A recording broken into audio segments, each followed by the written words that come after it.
Review is on the novel To Kill a Mockingbird by Harper Lee. This novel takes place between 1933 and 1935, the Depression era in America, and our setting is Macomb County, Alabama, which is a relatively small community. As the novel opens up, we see through the eyes of Jean Finch, or Scout as she is referred to in the novel.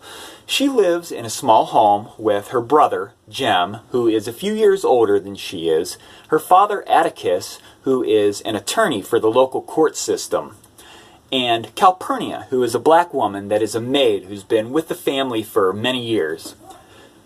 Part 1 of this novel is a character introduction where we meet the family and we meet neighbors in the community and other people outside of the neighborhood.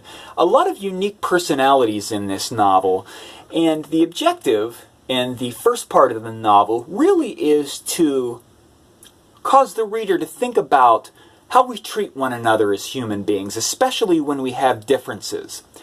Part 2 of this novel is about a trial.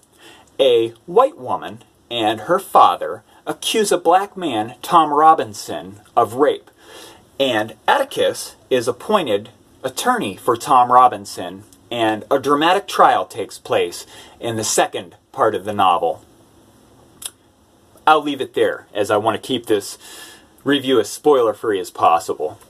The second part of the novel, I will also say, is an attempt by Harper Lee to get us to question how we treat one another when we have differences, especially when it comes to ethnicity. This novel, I will say, was a good novel. I will say that it was lacking in suspense, but I don't think that Harper Lee was going for suspense in this novel. There might be a little bit of suspense toward the end when you're curious about what's going to happen with the trial, but generally speaking, not a suspense novel.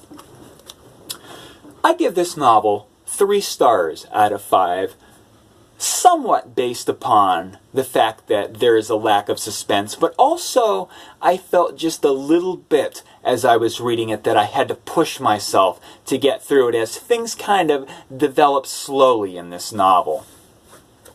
That being said, if you want to get a classic under your belt, this one is definitely readable. You won't have any problem getting through it. But if you're looking for an enthralling, good read, I say To Kill a Mockingbird, don't read it.